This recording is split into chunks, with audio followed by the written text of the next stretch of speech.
you're doing. Yes? Yes? Well, come in. Don't just stand in the doorway. What's the matter? Starstruck? Hmm?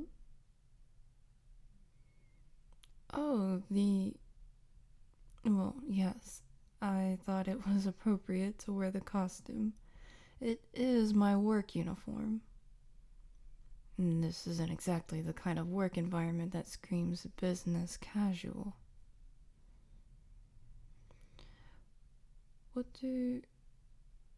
Well, before we talk any further, come in and sit down. You're gonna drive me crazy standing there with your mouth open. And if you could try to keep up a professional demeanor, it would make this interview go so much more smoothly for you. That wide-eyed stare isn't giving me the best impression. Better. Now, what were you saying? Oh. Well, yes. Of course I'm the real Mad Mystic. Wasn't I who you were expecting?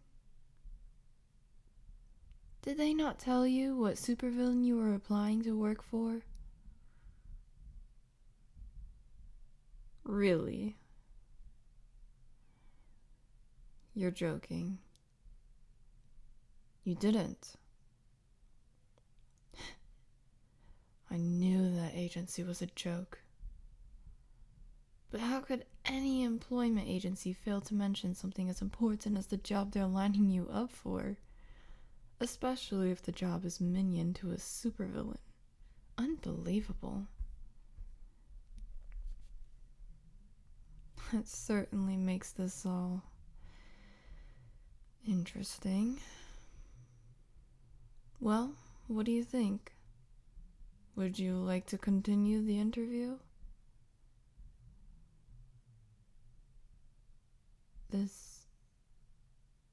might hurt your chances a little bit, seeing as you weren't really planning on breaking into the industry, but it doesn't disqualify you at all. Well then, let's see where this goes, shall we? Who knows? You might be able to bring a unique perspective to my lair. Let's see.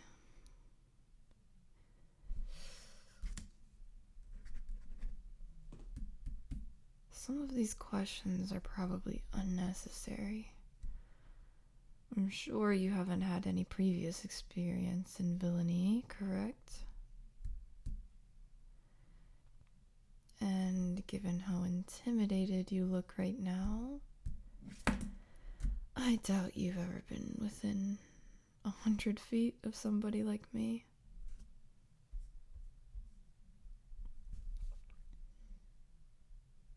Oh, here's a good one. What does villainy mean to you? What do you picture a villain as?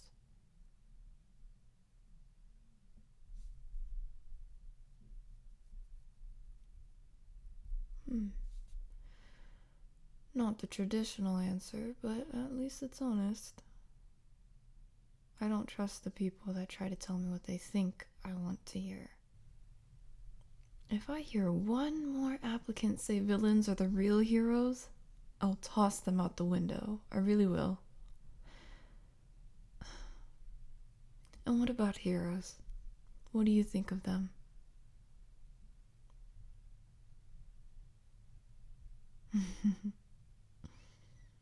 Perhaps a little too honest there, but that's alright. They work hard to project that image. You'll see what they're really like if you get the job.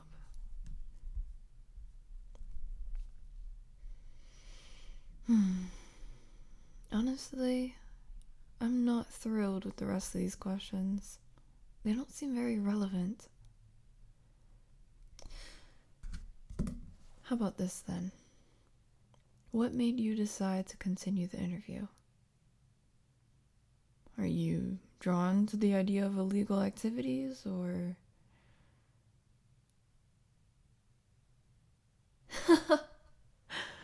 Scared of what I'll do? That's reasonable, I suppose. I've done everything I can to create a fearsome reputation. Keeping a healthy fear of villains is a good trait in a minion. Is it only fear that keeps you here? Or are you in any way intrigued by the idea of working on the other side of the law? It can be very freeing, you know.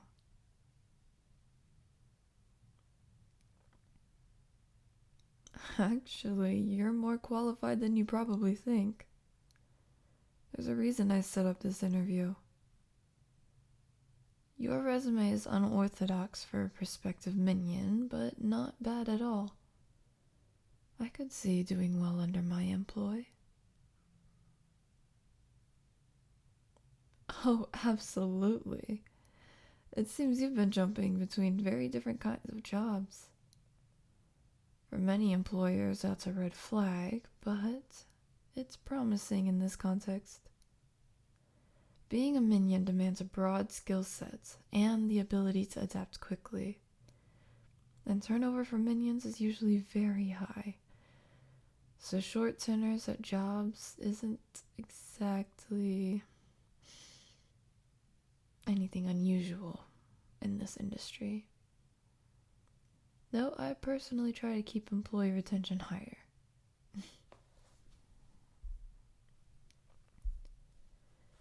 And these past positions are perfect. As an administrative assistant, you would have learned to manage your employer's affairs and anticipate their needs. Your stint as a warehouse worker shows you're capable of physical labor, and having been in customer service means you're used to dealing with hostile enemies. Not everyone can handle the mental stress of being hounded by police and superheroes.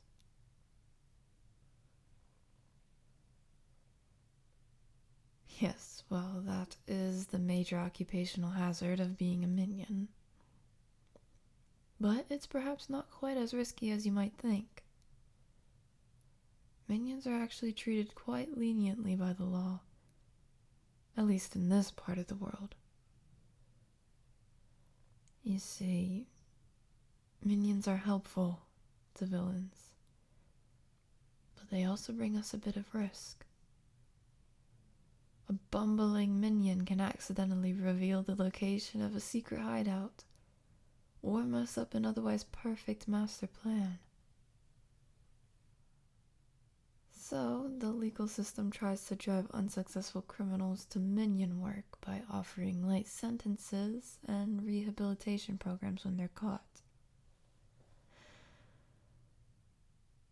Oh, of course, there's always the heroes to worry about. But the heroes in this city are usually more of the knockout gas and lasso throwing types, not the beat you unconscious types. Not too much to be afraid of there. I'm a bit more picky about who I hire, of course. Big-name villains like me can't afford major screw-ups. I hire quality minions, and in return I provide much better benefits. Well, for starters, there's the pay. Given your background, I can start you off in the high five figures. Quite a bit more than what you'd get working for most villains, and with plenty of opportunities for raises. Aside from that, you get 4 weeks vacation, plus holidays, significant sick leave, hazard pay for dangerous tasks, and a robust health plan. Unfortunately, we can't pair up with any official insurance companies for obvious reasons, but we run our own internal insurance. Oh, and we have a union, too.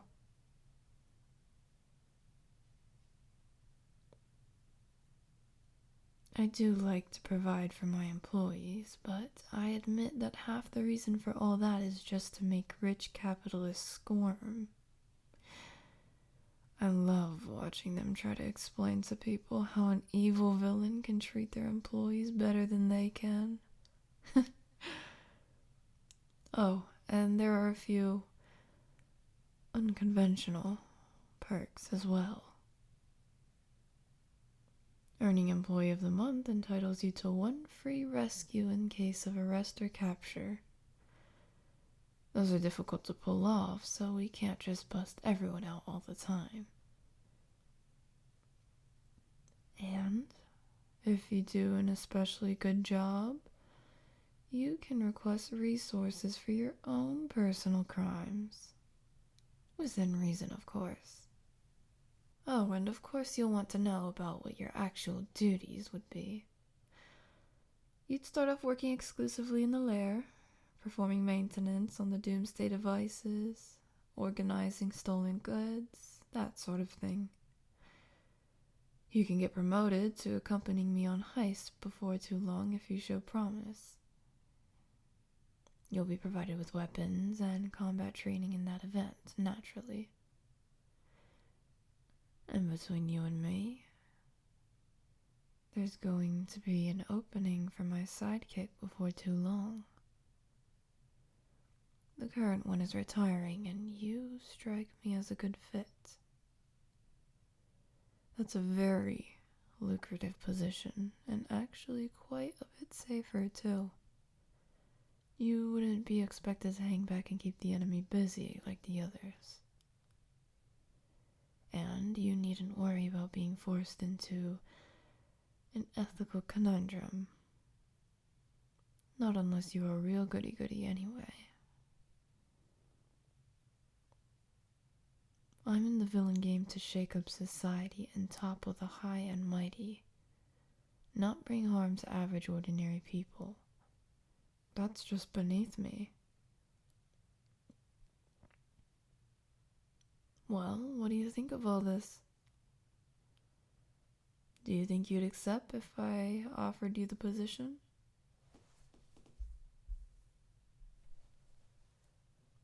Interesting. Well, I think it's about time to wrap up this interview, but first, a word of warning. I'm not certain if your employment agency mentioned this to you, but everything that transpired here is top secret. Whether you decide this position is for you or not, do not approach the police or any heroes about this. I will find out. I will find out, and there will be consequences.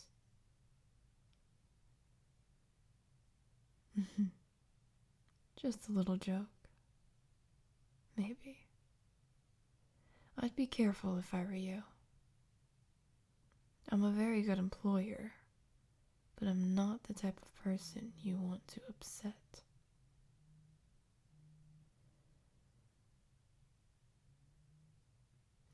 Well, I think that just about concludes the interview. Unless you have any questions. No?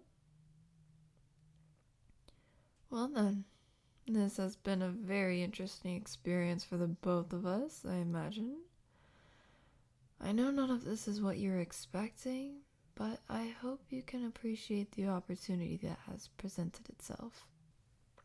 I'll be in touch with an official job offer if I decide you're the best candidate. In fact, confidentially, I think you're probably a shoo-in.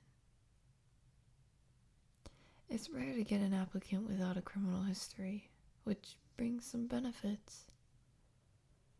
Even if we do find somebody else more traditionally suited, I may end up just hiring you both. We'll have to see. Anyhow, goodbye now. Take care. Stay safe.